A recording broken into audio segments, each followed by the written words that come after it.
Hello and welcome to our next generation AI live stream. Today we're streaming from both LinkedIn and YouTube. And if you're on YouTube and you want to be notified of future episodes, please hit the subscribe button below. So today's episode is an introduction to the linguistic framework, role and reference grammar, RRG. And we have John Ball talking to Professor Emeritus Robert D. Van Valin Jr. And we asked the question, what does this mean for machines? Why do machines care? Van's biography to date reads, he received his PhD in linguistics at the University of California, Berkeley in 1977. He has taught at the University of Arizona, Temple University, the University of California, Davis, the University at Buffalo, the State University of New York, and the Heinrich Heine University in Dusseldorf. He has also been a visiting faculty member at Stanford University, the University of California, Berkeley, the University of Sonora, and the University of Zagreb. In 2006, he received the Research Award for Outstanding Scholars from outside of Germany from the Alexander von Humboldt Foundation. In 2008, he was awarded a Max Planck Fellowship from the Max Planck Society.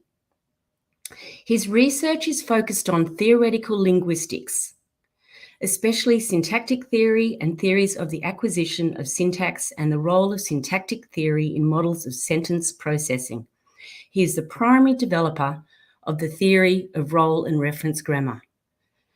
And whilst this is an impressive biography, we believe it will also, or history will also record that role and reference grammar led the way to enable machines to understand the world's languages. So now I'll hand over to you, John, and give Van a big welcome. Yes, indeed, Beth. Thank you very much. The reason that we're here today is because RRG is this breakthrough technology for NLU. Why do I say that? Because NLU is the emulation of human language, and at the core of human language is linguistics, the science of language. And RRG is, for me, the breakthrough in linguistics. Just to set the scene, going back 10 years, so I've been an expert, an aspiring expert in RRG now for 10 years. But 10 years ago, I was in Princeton, where I grew up in New Jersey. And I was at this bookshop, at the Barnes & Noble shop. Actually, let me just show you the image that I found. So my sister's taken me to this Barnes & Noble shop, and I do the obvious thing. I'm just looking through the books on linguistics and cognitive science, as you do. And I found this image of what it means to have snow melting, and what clapping means, what dancing is. And that was interesting. And reflecting on it at the time, the problem that I had in my work, so I've been working since 2006 on recognizing language, so building a parser, working with all the things that I'd been taught going back to the 1980s. And I'd hit this wall. I'd been able to recognize any type of pattern using my brain science, Patom theory, but I didn't understand how language worked. I didn't understand what the meaning of English sentences were, and I'm in trouble because that's the only language that I speak. So the end result was I bought that book in the Barnes & Noble shop, and it taught me about role and reference grammar, what meaning's about, and then how we can integrate that into NLU. And after that point, I reached out to Emma, who put me on to Van, and we've been talking ever since. So for me, RRG is the missing piece for NLU that is going to be in our future for NLU, like it or not, because the things that RRG teaches us about language, I haven't seen anywhere else, and we'll go into that more in a moment. But you can see here in the diagram that this was in the book. So when a snowman's melting, it takes place over a period of time, and that's relevant when you're trying to interpret sentences that use the word melt, or if you're healing, your healing takes place over time. So today's topics, we'll introduce Van. I'm going to call him by that colloquial term, Van, and RRG. We'll talk about the work that he's done in brain research, and then more talk about NLU. So at this point, let me just introduce Van, and the suitable applause is required. Yes, everyone's keen to see you, Van. Okay, welcome. Thank you. I'd just like to start things off with a couple of questions. So what inspired RRG? Where did it come from? Well, the original ideas that occurred to me were the result of seminars I was taking as a student at the University of Göttingen in Germany on my education abroad from the University of California, San Diego, where I was an undergraduate. And Right. we were studying Fillmore's case grammar, and that theory appealed to me greatly because it had a semantic basis, and you had interesting kinds of rules that mapped the noun phrases that go with a verb, what are called its arguments, into the syntax in an interesting way. And then I read another book by Wallace Chafe, who incidentally was also at Berkeley. With Fillmore was at Berkeley and Chafe was at Berkeley. And Chafe's book introduced me to Prague School linguistics, which is called commutative dynamism or functional sentence perspective, which had to do with the discourse role of arguments, and reflected the fact that in Czech, the native language of the Prague School linguists, the ordering of words in a sentence was determined by their commutative function. So the thing you were talking about already went first, and the new thing you were introducing went last. Right. Rough, generally speaking. Yes. And I had the idea of combining those two things so that the linking of the noun phrases in the semantic representation of Fillmore's grammar into the syntax was affected by the discourse function of the arguments. And that was an idea that was not necessarily unique to me, but I wanted to explore it. And then I went to Berkeley for graduate school, hoping to study with Chafe and Fillmore. And Right. they weren't doing what they had been doing. They had moved on to other interests. And so I met Bill Foley, who was the co-author of the first RRG book, Functional Syntax and Universal Grammar, at Fillmore's house for Thanksgiving. Fillmore was a very nice man and an inspiring teacher and a great researcher. And he invited the out-of-town graduate students over to his house for Thanksgiving. And Foley and I met there and discovered we had a lot of ideas in common. And so we started working together from that Thanksgiving in about 1974, 75. Okay, so just to unpack a couple of those points, Van. Fillmore is a well-known guy. I think he was the one behind FrameNet. That was then one of your inspirations to work with him at Berkeley. Is that right? Yes, but FrameNet came many years after I was finished. I was inspired by his case grammar. Right. Which was from 1968. Okay. So University of Southern California to Germany to San Francisco, I guess, for Berkeley. Yes. Okay, so where did RRG go from there? So it was when you teamed up with Bill that it became a project. Right. What happened next?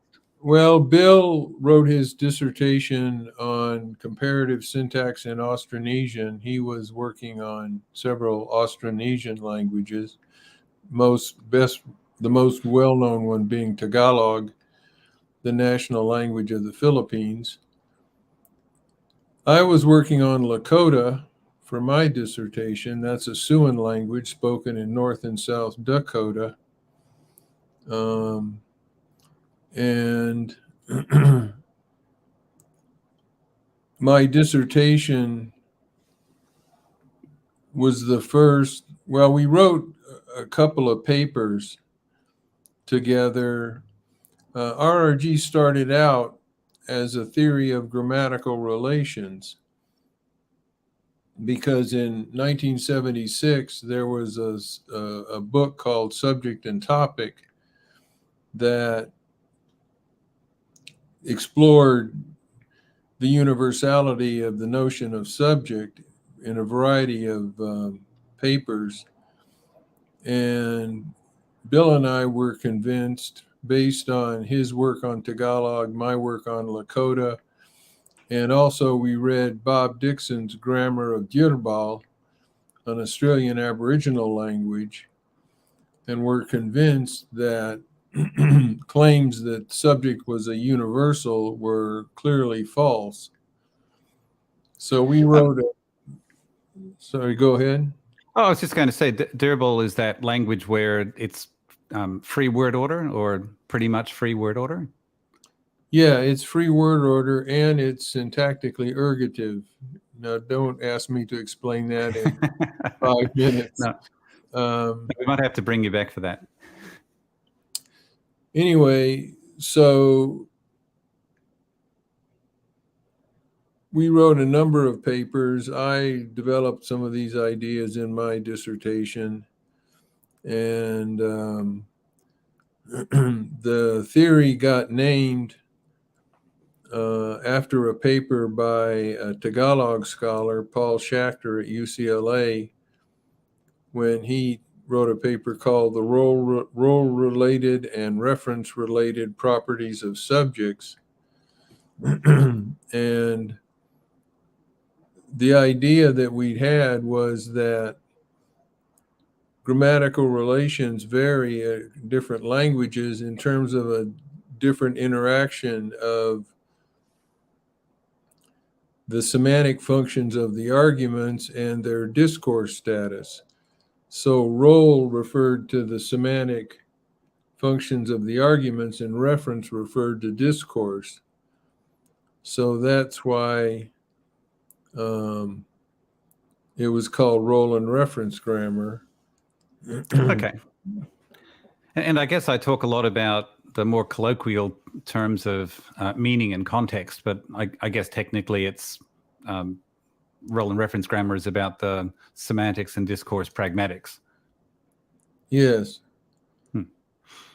Okay, yeah, that it becomes pretty popular when you're on Twitter to explain points, and I find if you use the right technical terms, which I don't necessarily use correctly anyway, that you can get into a bit of trouble because either people don't understand you or the generic terms then are taken the wrong way. But yeah, it's nice you can use the right terms. Yeah, one of the things we discovered was that subject was a term that has a long history. It goes back to the grammar of classical languages. And when you say that subject isn't universal, people get offended. It's like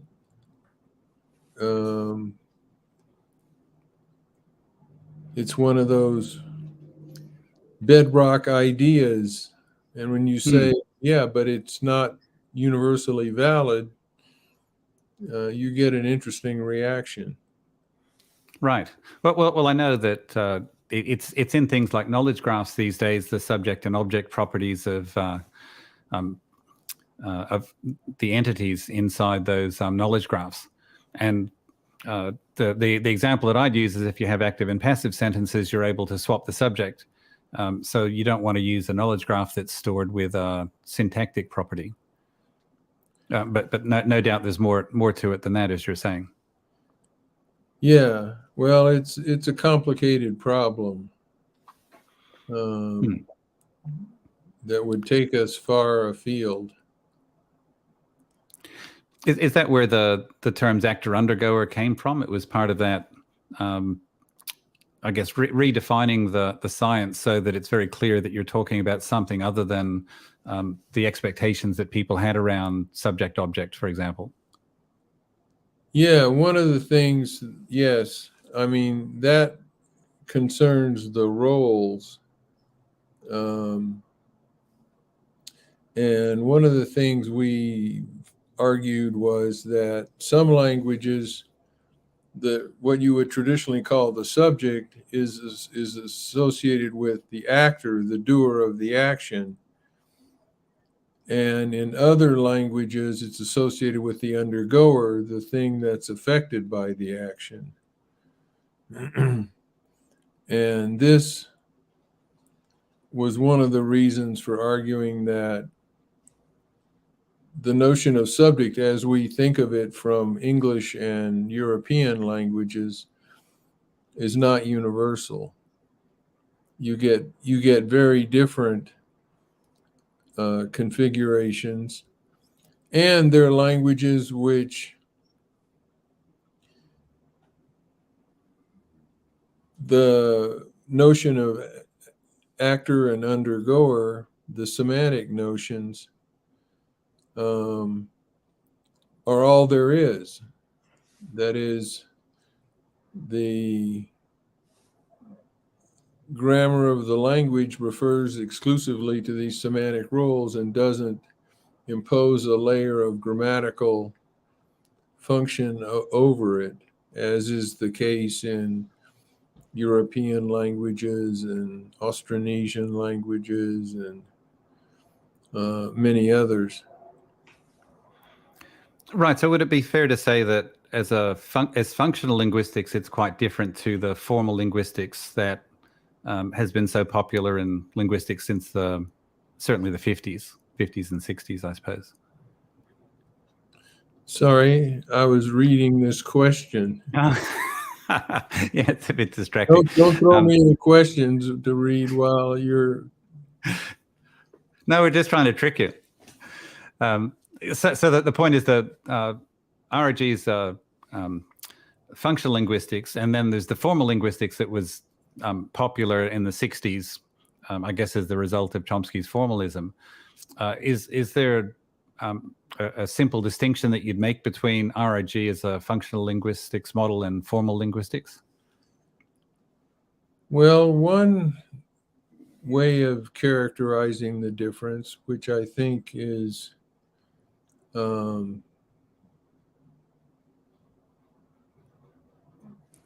quite at the core of the programs, is formal theories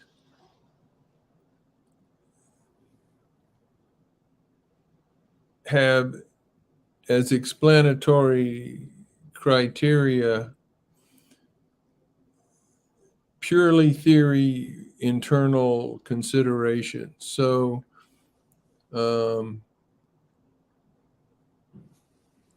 Occam's razor, economy or simplicity,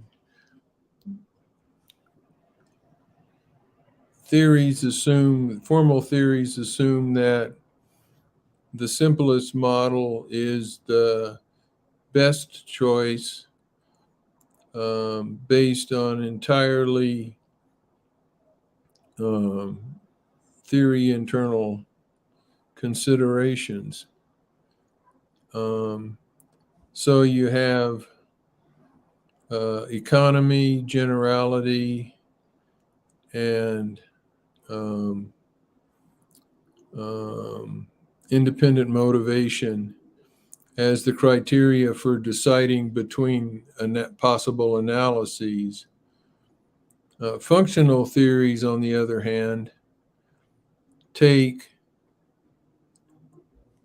what we might call external criteria into account. So psychological, typological, processing considerations into deciding which analysis is best.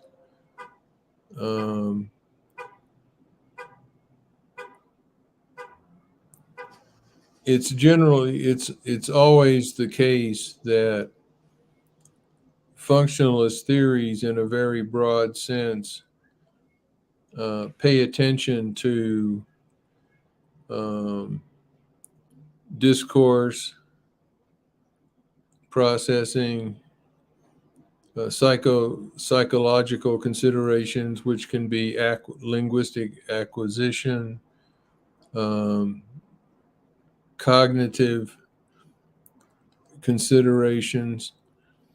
And so functional approaches take a wide variety of factors into consideration in evaluating analyses, whereas formal approaches tend to take a narrow range of basically theory internal considerations. All right, I've got a truck outside, so such is life. I guess there was a question, and I'd like you to then move on to the discussion about the layered model of the clause in language and then the linking algorithm. Beth, do you still have that question available? The one that we saw a moment ago. Let's see, from Michael. Why would it be so important that the subject is something to be defined? Traditional inertia or convenience? If you're going to characterize, if your goal is to characterize the grammars of different languages, you need well-defined constructs to describe the data. And the problem with the notion of subject, which is central to some approaches, not to Chomsky. Chomsky's never believed in grammatical relations as a theoretical construct. But if you're going to do cross-linguistic comparison, you need to be able to justify you need to be sure that what you're calling an X in one language is the same thing you're calling X in another language. And so subject is an important notion because it deals with syntactic privileges. That is, the subject is the thing that the verb agrees with. The subject is the thing that controls a reflexive. So John hurt himself. The subject is the thing you can leave out. John went to the store and ran into Mary.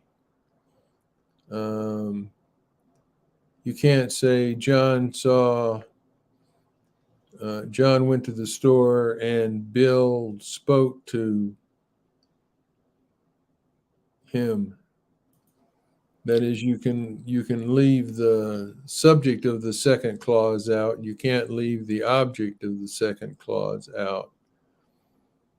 So subjects are traditionally associated with grammatical privileges that are an important part of the grammar of the language.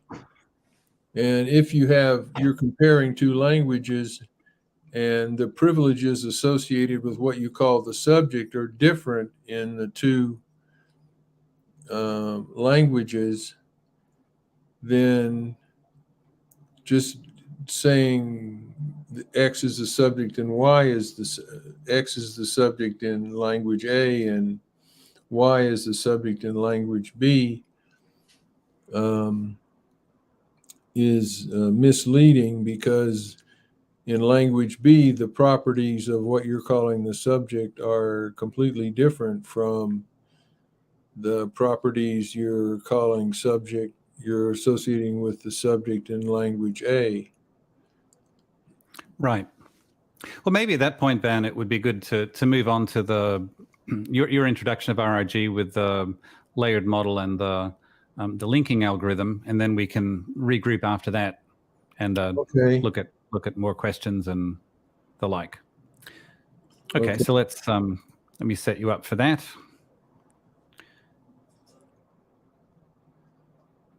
Yeah, the next slide is the one. This gives you the organization and structure of RRG. It consists of a syntactic representation, which is most theories have a syntactic representation representing the structure of the sentence in the language under study. A semantic representation, which is a representation of the meaning of the sentence.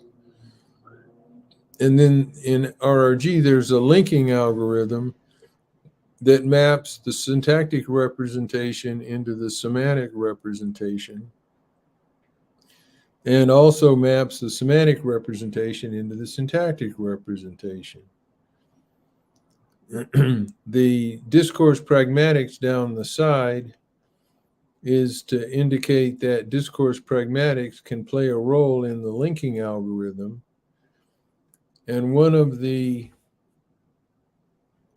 important claims that RRG makes is that this interaction of discourse pragmatics with the linking algorithm varies across languages and has important typological consequences. So that in some languages, say discourse pragmatics plays a direct role in the linearization of elements in sentences, and in other languages it plays little or no role. Now, I'll give examples of the linking in a minute, but I just want to make the following important point. The reason the arrow is double-headed, as I said, is it maps syntax into semantics and semantics into syntax. Why would we be interested? Why would we want a double-headed a bidirectional linking algorithm? And the answer is that it is an idealization of what speakers and hearers do. That is, what I'm doing right now is formulating a message, converting it into a semantic representation, coding it formally, coding it into a syntactic representation, uttering it, and sending the message to you as an acoustic or orthographic entity. What you're doing, hopefully, is interpreting this utterance I just made, and that involves parsing the sentence and then mapping it into a semantic representation, which is its meaning, because interpreting a sentence means arriving at its meaning. So in an idealized way, the bidirectional linking algorithm in RRG reflects what speakers and hearers do, which is not irrelevant to NLU.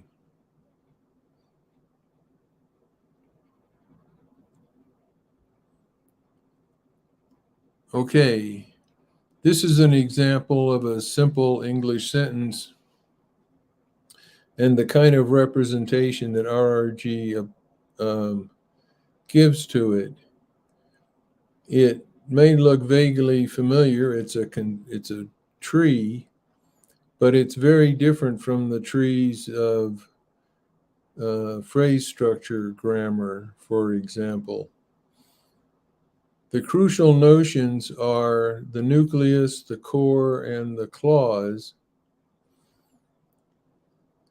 And they are universal. That is, RRG claims that this is what's called the layered structure of the clause. So you have the nuclear layer, the core layer, the clause layer. How can I assert that these are universal distinctions? Well, it follows from the nature of language as a system of communication. Communication involves exchanging information among other types of communication. And information is represented as propositions, and propositions involve reference and predication, which means there are elements that do the predicating and elements that function as referring expressions, which are the arguments of the predicate, the predicating element. So this motivates the layered structure of the clause, because all languages make two distinctions. That between predicating elements and non-predicating elements, and that among the non-predicating elements, those that are associated with the meaning of the predicate and those that are not. So what you have then in a case like this simple sentence, Mary ate a cookie after lunch despite her diet, you have a predicating element, eat. You have two non-predicating elements that are semantically associated with eat, namely Mary, the one doing the eating, and cookie, the thing being eaten. And then you have two elements that are non-predicating and not associated directly with the predicating element. That is, after lunch and despite her diet.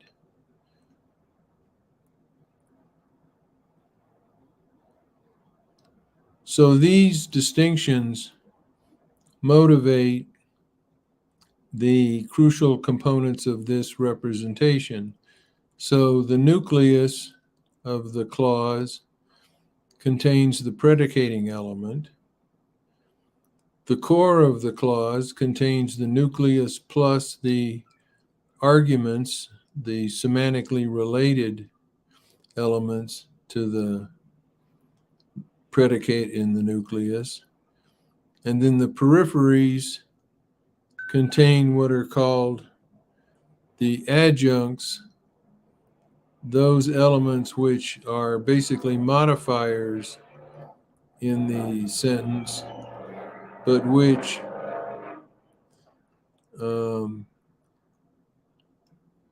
they're not related to the predicate. They're not determined by the predicate.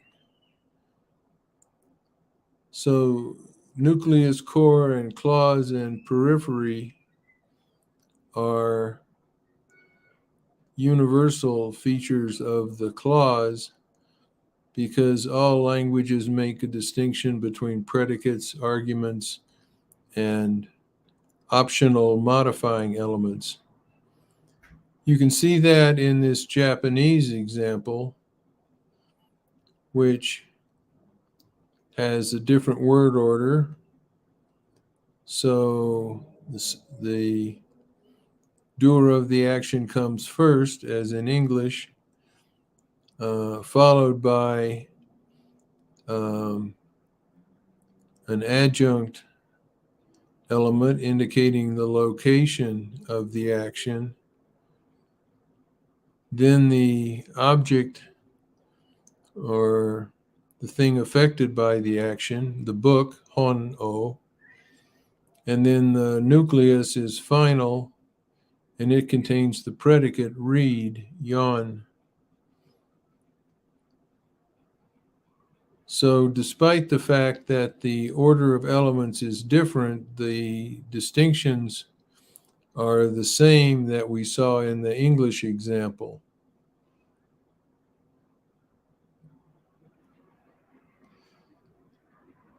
Yeah, you need to make this big.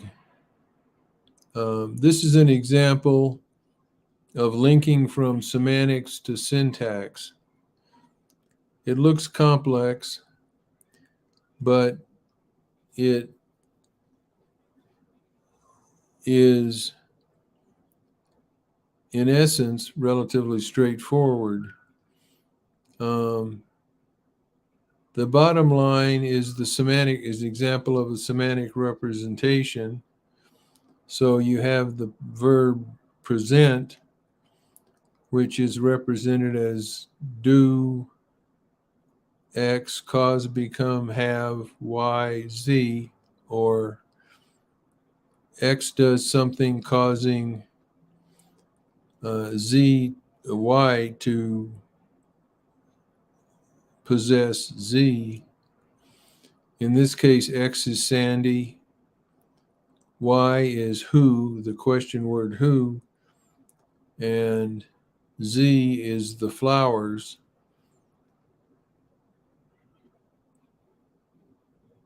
We have an additional element, a modifying expression, at the party, which is a modifier of the entire event. It tells you where the event of presenting took place. So what happens in the linking from semantics to syntax is the first is that the doer of the action is identified. So Sandy is determined to be the actor. Notice Sandy is an argument of a predicate do. And then you have two other arguments, who and flowers. In this example, the affected object, the affected entity, is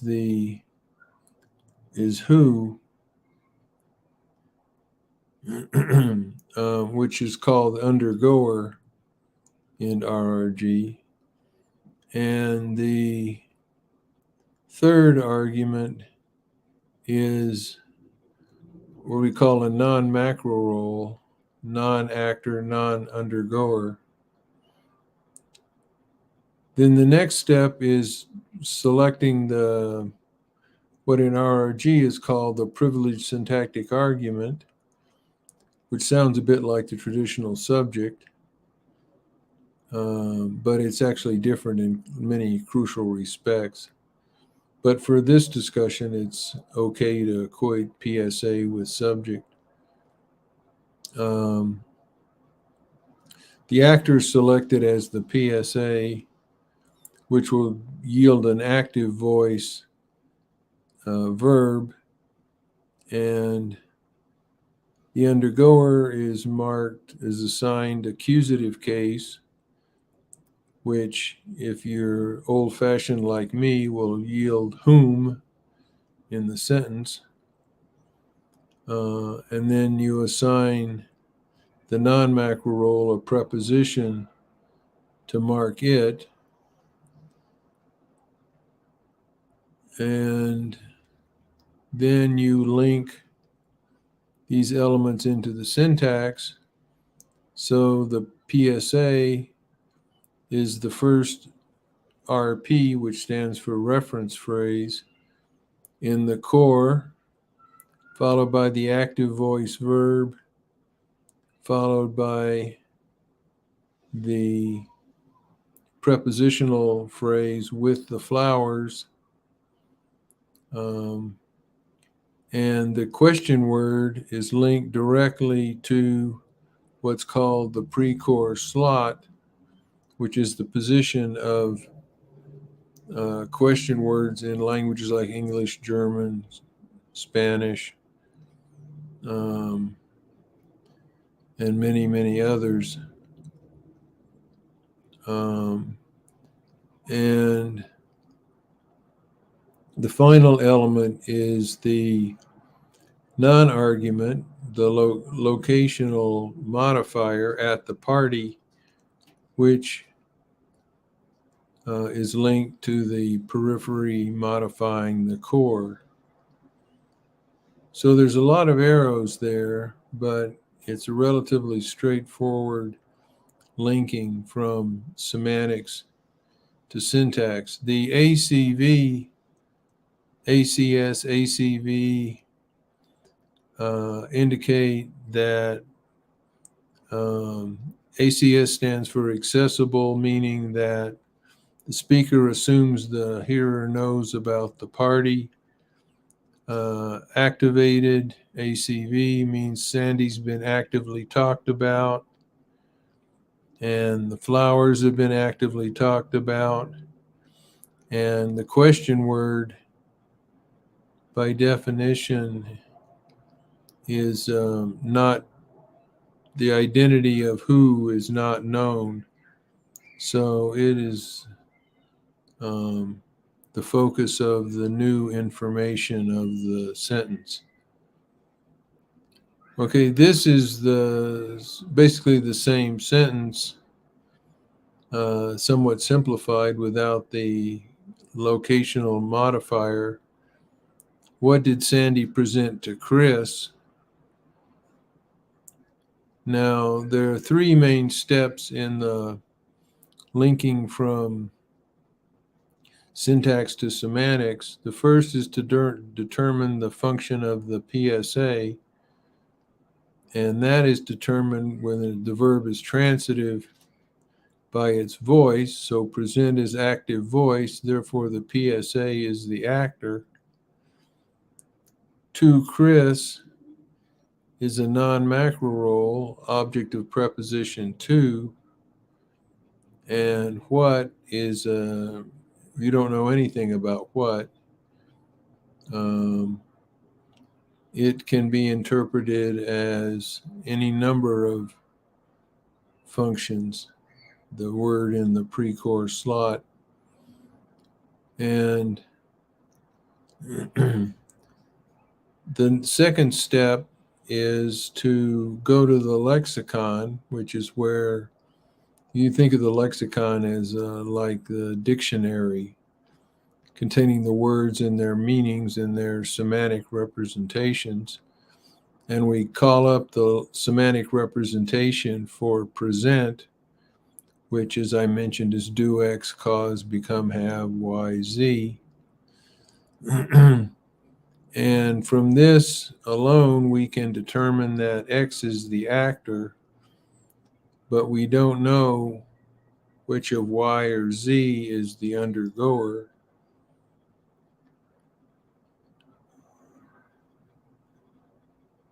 So we can link the Sandy is the actor is the X argument, therefore Sandy is the X argument. Chris is marked by 2, and 2 marks the rule assigning 2 marks the Y argument in the logical structure as 2 with 2. So that means that Chris is the Y argument. And we have 2 out of 3 arguments linked in the semantics and 2 out of 3 arguments linked in the syntax. The only unlinked argument is what.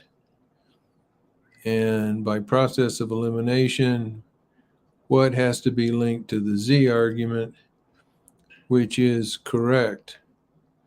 The Z argument is the thing given. What did Sandy present to Chris? That's a question about what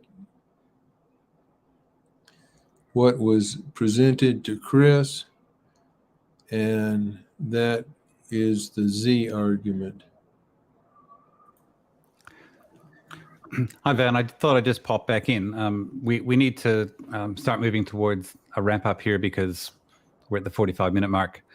So I might just take you to the next slide if you just talk about that, and then we'll get back into the last couple of topics and do some questions. Okay.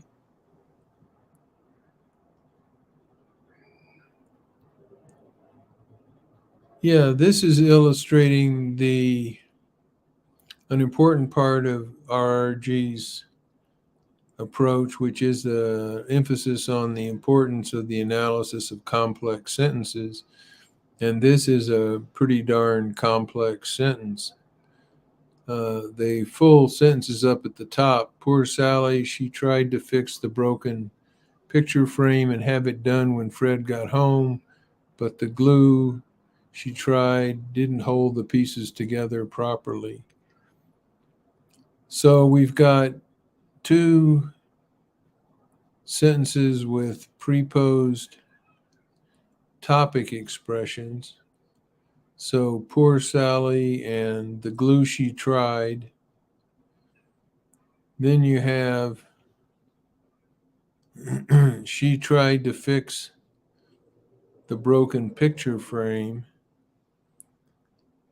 She tried is a core, and fix the picture frame is a core.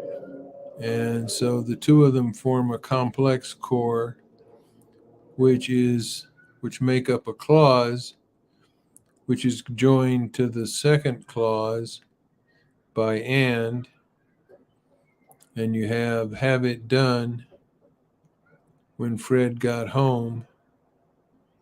That is a complex nucleus. And then you have a clause in the periphery, when Fred got home. And then you have another conjunction, but, and then the glue she tried, it's again in a preposed topic position. And then you have it referring back, didn't hold the pieces together properly. Hold together is another complex nucleus in a core, in a clause, in a sentence, and the 2 sentences together make up a piece of text. So this is just to illustrate how RRG would analyze the structure of a complex expression like this, with complex cores and complex nuclei and complex clauses and complex sentences. And there's also a semantic side to this analysis where there are some interclausal semantic relations which are applied to the various complex expressions in the sentence. Thanks, Van. I think we'll leave that there then. One of the things I wanted to say is for everybody watching, what Van's describing is how the theory works, and the goal of PAT, the company that we created in 2016 in the US, the goal of that is to do all of this automatically so that you don't have to. But having said that, it's the science, and obviously people want to be able to explore and test what they can do. So it's important that the science is understood as well as the engineering being made available. So Van, there were a couple of things in brain research that you were involved in that I think is interesting for people to understand just how linguistics can affect the other areas of cognitive science or AI. The first one, and I discovered this in Pinker's book. What's it called? Words and Rules. So there's this book from Pinker back in the 90s, and he gives credit to the RRG team. Or to your influence. There's the paper at the bottom. I think you were the third author there, and he says the next step is obvious. Scan, and this is talking about irregular verbs. Scan people's brains while they're generating regular and irregular past tense forms and see whether different areas light up as predicted by the words and rules theory. So Pinker's theory. I had planned such an experiment with one of the major pet research centers, but other people had the idea too, so we were scooped. And Van, I guess that was your team that actually scooped him on that particular topic. Yes, we are the scoopers. So is there a high-level explanation as to what that irregular and regular past tense verb form demonstrated? Well, the traditional analysis would be that you form regular past tense like talk, talked, talked, for example. Online, you don't store them because they're predictable. And the irregular past tenses like go, went, gone, you store because you can't generate those by a rule, because you'd have a rule that applied to exactly one verb. So you might think, why is this interesting? And the answer is some folks came up with neural network models which generated past tense and regular and irregular past tense forms of verbs using the same mechanism, and they claimed that this was cognitively real. And what we showed is that the brain areas that are involved in the generation of regulars are different from the brain areas that are involved in the generation of irregulars. And the crucial data comes from nonsense forms. So right. He wugged, he wugs, he wugged, he wugged, where you have a nonsense word that you inflect regularly. And a nonsense form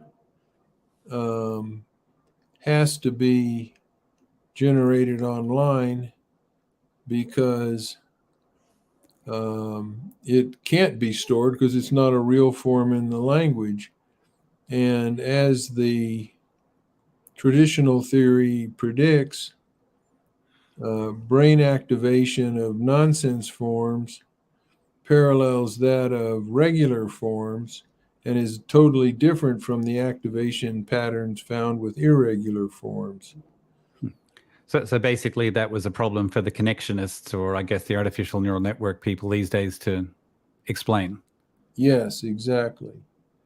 But it sounds like a nice scientific method. We'll just move on to this next one, and then that'll leave us 5 minutes for questions before we wrap up. I actually wrote an explanation of how Patom brain theory works with RRG, and all of these references I'll include in the description field in YouTube. This is the brain lesion analysis that I took a lot of evidence from in order to explain what Patom theory would be doing in these particular cases. But Van, did you have another quick comment about what this paper was involved in, the language comprehension analysis? Yeah, I mean, the traditional analysis going back to the 50s and even farther was that Broca's area in the left frontal lobe was involved in processing syntax, and Wernicke's area, which is farther back in the temporal lobe, was the locus of semantic interpretation. That's kind of an oversimplification, but that was the general gist of it. And we found that by looking at we had something like 50 data from 50 aphasics, that another area of the brain was involved in syntactic processing that people hadn't noticed, and that there was, when people just had damage in Broca's area, they didn't have nearly as severe problems as if they had this area and Broca's area damaged. So we argued that that this additional area, which is called anterior Brodmann's area 22,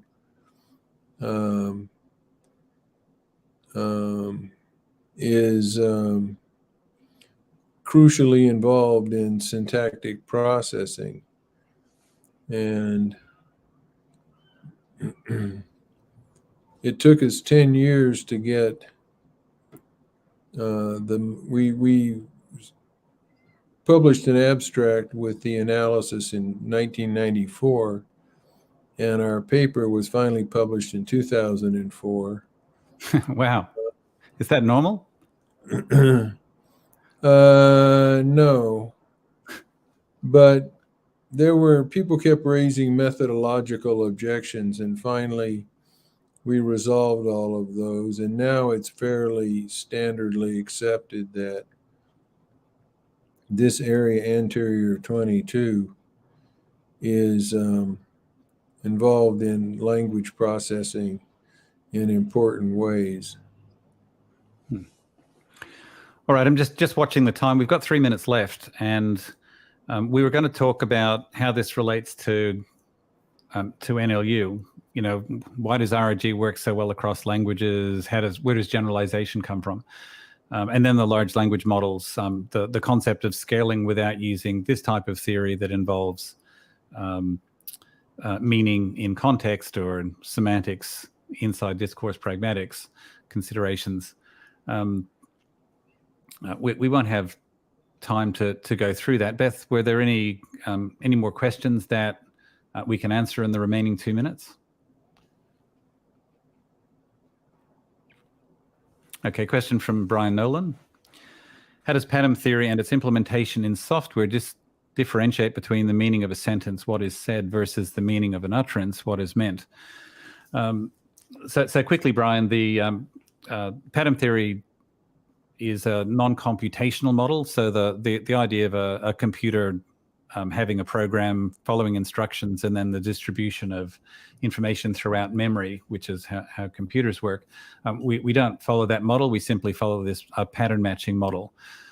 In terms of your question, the meaning of a sentence, we're using the RRG model. We take the input syntax, we test all of the possible forms, and then generate its meaning representation. So what is said, the syntax is mapped to its meaning representation in its logical structure or semantic representation. The meaning of an utterance, what is meant, is then determined based on the context that's stored at the same time.